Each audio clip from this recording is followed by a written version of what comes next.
La nature ne se met pas sur pause. Espace pour la vie vous propose de reconnecter avec elle dans cette série de balados. Bonne écoute!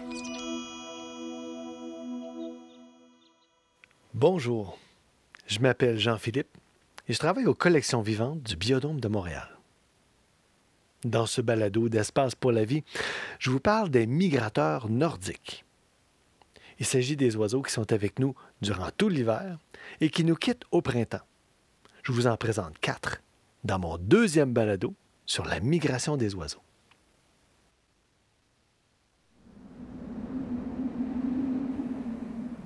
Depuis plusieurs années au Québec, les passionnés d'oiseaux s'invitent à participer à des concours amicaux d'observation. Un des événements qui attire mon attention à chaque année, c'est l'Avicourse d'hiver, qui se déroule du 1er décembre au 28 février. C'est une activité qui consiste à observer le plus grand nombre d'espèces d'oiseaux dans une région donnée. Bon, je vous entends me dire, à quoi ça sert de dénombrer les espèces d'oiseaux en hiver si plus de la moitié des oiseaux ont migré vers le sud? C'est simple, c'est que certaines espèces peuvent être observées uniquement durant l'hiver. La plus célèbre de toutes ces espèces-là est sans aucun doute notre oiseau emblème de la province, et j'ai nommé le majestueux Harfang des neiges. Quel oiseau remarquable qui se reconnaît facilement avec son allure de hibou au plumage blanc. Le Harfang des neiges habite le Grand Nord, l'Arctique. Il niche dans la toundra, c'est-à-dire plus au nord que la limite où on retrouve des arbres.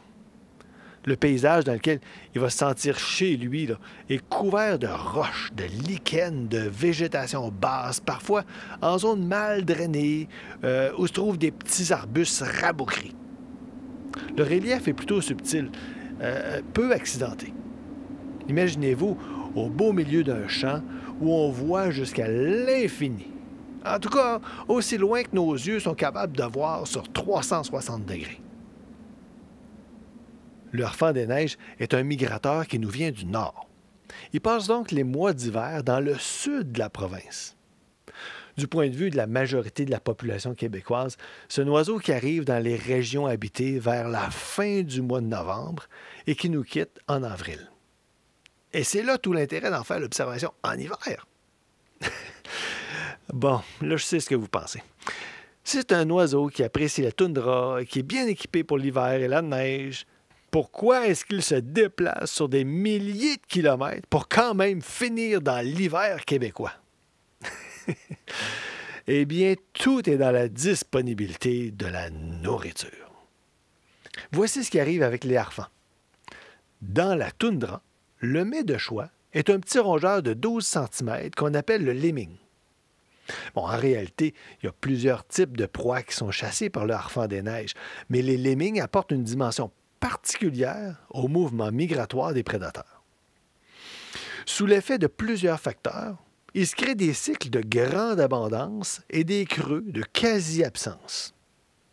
Lorsqu'il y a beaucoup de lemmings, les prédateurs ont plus de facilité à nourrir leurs jeunes au nid et vont connaître des succès de reproduction exceptionnels. Durant ces périodes, les harfangs peuvent avoir jusqu'à 11 oisillons au nid, contrairement à 2 ou 3 en période creuse.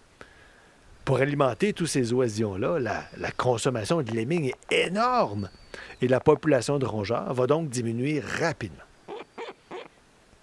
Je fais un calcul simple. OK, on estime à 50 000 couples la population canadienne de harfangs. Imaginons une belle année où tous les couples produisent en moyenne 8 oisillons. C'est donc dire qu'à la fin de la saison de reproduction, il va y avoir un demi-million d'harfangs des neiges à nourrir dans la toundra canadienne. Hey, ça prend vraiment beaucoup de lemmings pour nourrir tout ce monde-là. Il faut penser qu'il y a aussi des renards arctiques et plusieurs autres prédateurs qui s'alimentent eux aussi sur les petits rongeurs. Arrive donc un moment où le lemming vient à manquer. Et c'est là que le système s'ajuste.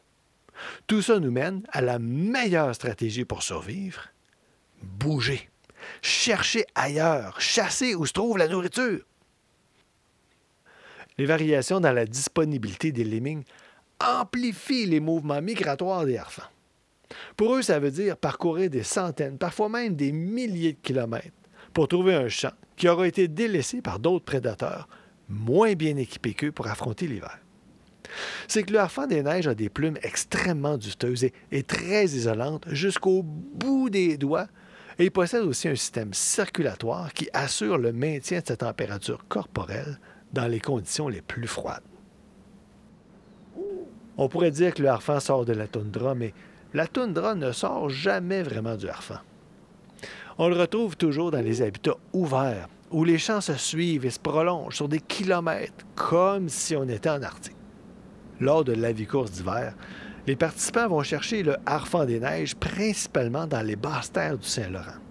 C'est là que se trouvent les terres les plus fertiles du Québec, et donc de grandes superficies de champs, avec de nouvelles espèces de rongeurs à manger, comme les campagnols. Une autre espèce qui nous arrive du nord et qui passe l'hiver avec nous est le plectrophane des neiges, qu'on a déjà appelé le bruant des neiges. C'est un oiseau de la taille d'un moineau domestique qui apprécie lui aussi la toundra arctique. Il s'alimente durant l'été de plusieurs types d'insectes et de larves qui sont abondantes dans son milieu. Par contre, quand l'hiver arctique arrive, la durée du jour très courte ne va pas lui permettre de s'alimenter suffisamment longtemps pour maintenir son niveau d'énergie. Aussi incroyable que ça puisse paraître, le simple fait de passer l'hiver dans le sud du Québec va lui permettre de bien se débrouiller. Il cherche les champs qui sont balayés par le vent et qui laissent quelques tiges de végétaux libres de neige où il va pouvoir trouver des graines. Il fouille aussi les champs au sol pour trouver encore plus de graines et juste assez d'autres matières végétales pour garder sa vitalité. Il est très possible de voir le plectrophane des neiges dans le même champ qu'un harfang en hiver.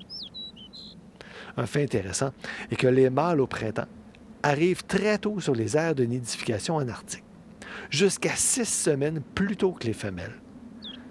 Ça donne le temps aux mâles de se départager les territoires et de bien s'assurer d'avoir choisi le meilleur endroit pour attirer une femelle. En moyenne, le déplacement printanier dure un peu plus de 20 jours et se fait en avril ou en mai, selon les individus et les lieux de destination. Un autre migrateur nordique que je recherche à l'hiver, c'est la pie-grièche boréale. C'est un oiseau d'environ 20 cm de long, qui a beaucoup de classe avec son dos gris, son ventre blanc, les ailes et la queue noire. Il se tient plutôt à la verticale, puis on l'identifie assez facilement avec son masque noir qui forme une espèce de tache sombre prolongeant le bec. Parlons-en du bec. C'est un outil de capture exceptionnel, avec un petit crochet à son extrémité, ce qui laisse vraiment peu de chance à ses proies.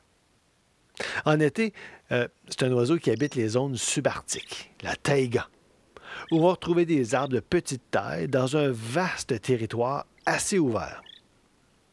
La pie-grièche boréale aime bien se percher au bout de l'extrémité d'un arbrisseau pour voir son territoire de chasse. Durant l'été, l'oiseau s'alimente surtout de gros insectes comme des sauterelles, des coléoptères, des guêpes, des mouches, des araignées. Quand l'hiver arrive, c'est un changement complet de régime alimentaire qui s'opère. Notre pie-grièche boréale devient un des plus grands prédateurs connus sur le territoire. Le changement s'opère lorsque les insectes se font de plus en plus rares et que la migration vers les territoires d'hiver débute.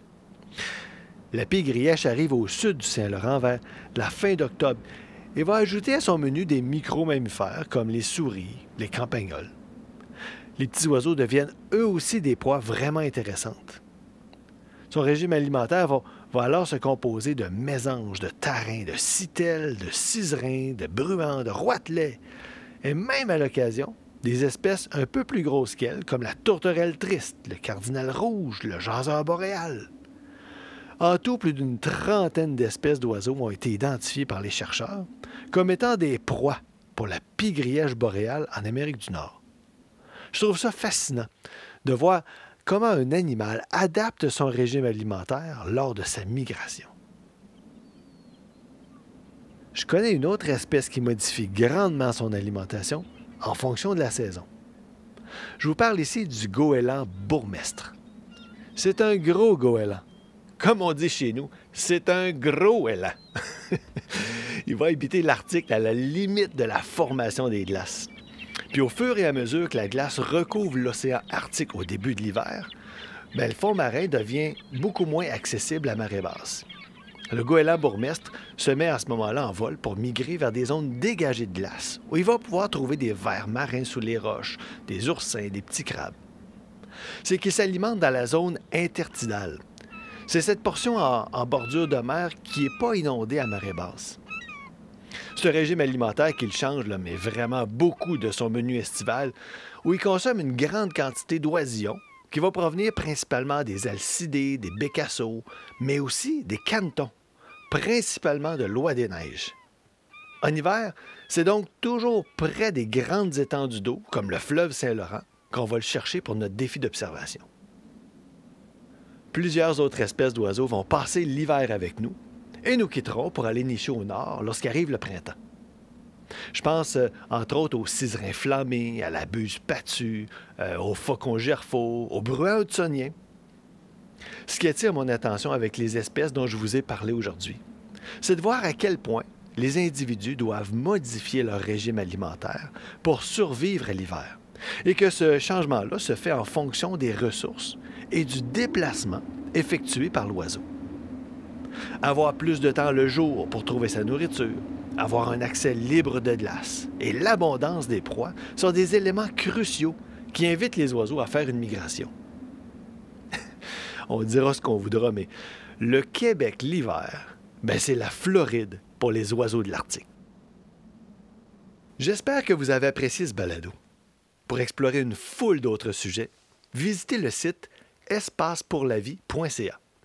Vous y trouverez également les autres balados sur la migration des oiseaux. Je vous dis à bientôt et je vous souhaite de belles observations. Ce balado est une production d'Espace pour la vie. Retrouvez les contenus de cette série et plus encore sur notre site web, section Grand Curieux.